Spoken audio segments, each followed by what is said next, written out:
बिसिफ्रा भट होआ जोंनि बर' हारिफोरखौ जोंनि हाजो खर'आव फैनानै धुन दाखा खालामफैदों बिसिपि सरकारा जों बिसिफ्रा भट होआ जों देग्लाय बिसिफ्रा भट होआ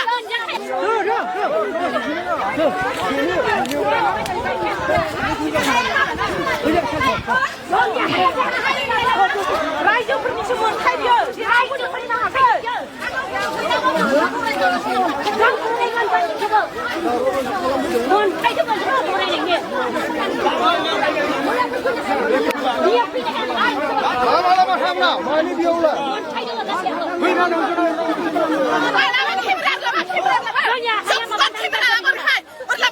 जों बिसिफ्रा भट होआ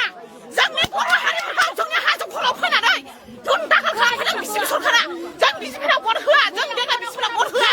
बिसिफ्रा जोंखौ लुथिदों बिसिपि सरकारा जोंखौ लुथिदों दिनै बेलेग जायगानिफ्राय बेयाव फैनानै एमएलए दारायनानै दिनै मन्थ्रि जानानै जोंखौ लुथिनो नागिरदों जों बिसिफ्रा भट होआ जोंनि हाजो एरियानि मानसिफ्रा जोङो भट होआ जोंनाव रोजा रोजा मानसिफोर दङ जोङो बिसिफ्रा भट होआ बिसिपिनि मानसिया दिनै जोंनि बिपिएफनि मिथिं जानायाव दुमदाखाल खालामफैदों दाखुलिदार खालामफैदों जोङो बेखायनो बिसिपिआव जोङो भट होआ बिजेपिआव देग्लाय भट जोङो फेजेनथारगोन बिजेपिखौ फेजेनथारगोन जोङो अशोक सिंहालखौ जोंनि एरियानिफ्राय होखारखागोन जोङो जों होआथ' जोङो भट होआ जों देग्लाय बिजेपिना भट होआ जोंनि सलायाव होगोन दा सलायाव जोङो बिपिएफखौ देरहाहोगोन जोङो सलायनि बिस्कपआव भट होनानै जोङो देरहाहोगोन जोङो दायो जोङो गेसफोरखौ बायनो हायाखै जोङो सलाय लानानै अर सुखांनानै अदाबाव सलाय गैयाबा जोंहा सुखांनो हायि जानानै दङ जोंनि गोरिबफोरा गैयिफोरा दिनै गेसखौ बायनो हायाखै दिनै गेसखौ दाम बारना होदों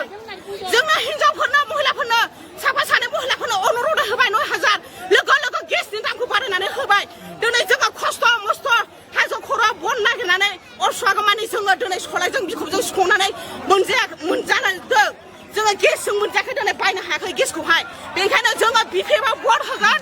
जोङो सलायनि सावगारियाव भट होगोन जोङो बिपिएफखौ देरहाहोगोन जोंनो बिजेपि सरकार नाङा बिजेपि सरकारखौ जोङो होखारहरगोन बिजेपि सरकार ग'बेक जों होखारथारगोन मानो होनबा जोङो फुल साजायनानै बिबार गायनानै जोङो मोनजाया जोङो खस्थ' खालामनानै मोनजायो আজিলৈ অশোক সিংহালে 10 বছর হইতো বিজেপি সরকার হই পেলাই মন্ত্রী হই পেলাই আমার চড়াই রূপায় ওইলে ছেলচুরে এসেম্বলিত বাজেট করা নাই কিয় বাজেট করিব পৰা নাই আজি ইমান 10 বছর হই পেলাই মন্ত্রী হই পেলাই আজিলৈ অশোক সিংহাল ডাঙৰীয়াই আজিলৈ মানে এসেম্বলি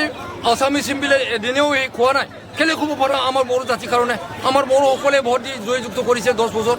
তেতিয়া সি কিয় খুব পৰা নাই ওইটো কাৰণে আমি বিয়া পাইছো আমি